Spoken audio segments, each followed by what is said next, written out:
What you're looking at here isn't just old metal, it's the birth of modern air travel in all its riveted, corrugated glory. This is the Stout 2AT Pullman, a machine that tried to bring luxury to the sky and ended up proving that confidence can fly right before it crashes.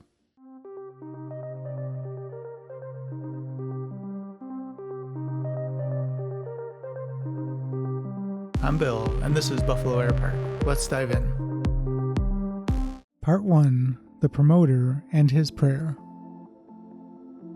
The story begins with William Bushnell Stout, an engineer from Dearborn, Michigan, who had more vision than funding and a salesman's gift for showmanship. Before the Pullman, he already had one spectacular disaster. The Navy hired him to build an all-metal torpedo bomber, the ST-1. On its big debut day, pilot Eddie Stinson took it up, stalled it, and right in front of everybody, turned Stout's dream into a smoldering heap. He later called it the bluest day of my life. The Navy called it canceled. So, what do you do when your reputation's in ashes and your wallet's empty? If you're Bill Stout, you write a letter, not to one rich guy, but to over 100 of Detroit's wealthiest citizens, asking each for $1,000. And the letter promised one thing: you'll never see your money again. Now that's either marketing genius or an early symptom of heat stroke. Part 2. The Tin Goose before the Tin Goose. Amazingly, people sent him checks, including Henry Ford and his son Etzel. Stout gathered about 30 grand, founded the Stout Metal Airplane Company, and began hammering out the 2AT, an all-metal, high-wing monoplane. If the Ford Trimotor was the Tin Goose, then the Pullman was its scrappy older cousin, the one with mismatched feathers and a coffee habit. But it was also the first all-metal aircraft ever certified in the United States, a big deal in the 1920s when most planes were still basically canvas kites with an attitude. Inside, passengers got the full Pullman train treatment: wallpapered walls, padded seats, semicircular opening windows, and believe it or not, a tiny onboard bathroom. Air travel was officially entering the gilded parlor phase. Part 3. The Engine from the Trophy Case.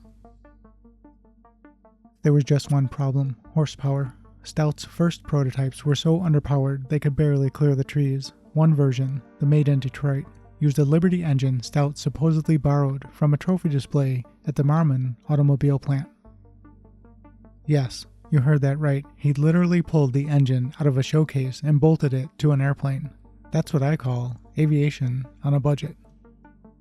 When Stout asked Ford for more funding, Henry took one look at the sluggish 2AT and famously said, "You don't need more money, son. What you need is more plane." That's the industrial strength equivalent of, "It's not me, it's you." Part 4. The first scheduled air service. But Ford saw potential. He bought out the other investors, took control of the company, and on a Saturday in April 1925, told Stout, "We're starting scheduled air service on Monday." Stout hesitated, then yelled after him, "We can start next Monday." "Good day, sir." And sure enough, April 13th, 1925 became the start of America's first scheduled air freight service. The 2AT hauled about 1,300 pounds of Model T parts from Dearborn to Lansing, officially making history as the first flying delivery truck. Soon, the fleet expanded into airmail, with aircraft christened Made in Detroit and Made in Dearborn 1 through 4. The future of air commerce had taken flight, though still with a nervous shake. Part 5. Fire, Failure, and Ford's Future. Unfortunately, the Pullman's pioneering status came with some unwanted firsts. In May 1926, Made in Dearborn 1 became the first U.S. commercial aircraft involved in a fatal accident, and if that wasn't bad enough, a few months later, Stout's factory went up in flames, conveniently destroying both 2ATs and even his worst follow-up, the 3AT. The rumor mill suggested that Ford might have preferred letting the insurance company clean up the mess. Whatever the truth, Stout's metal dreams had melted into history. By 1928, the U.S. Department of Commerce inspected the surviving 2ATs and officially declared their wings structurally unsafe. And just like that, the Air Pullman fleet went from pioneering to scrap metal. So there it is, the brief, shining, and slightly wobbly life of the Stout 2AT Pullman, the first all-metal American airplane. the first scheduled air freight hauler, and the first to prove that ambition can sometimes outweigh aerodynamics. Its failure, though, was the spark that gave us the Ford Trimotor, one of the most successful airliners of its time. You could say that the 2AT walked, so the Trimotor could fly straight.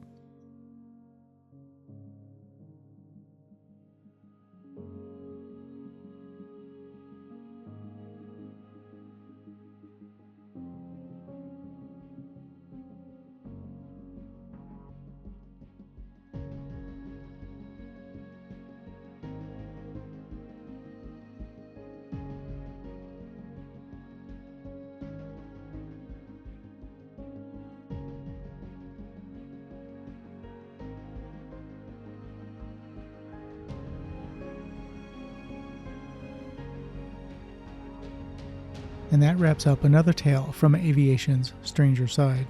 Until next time, keep your eyes on the skies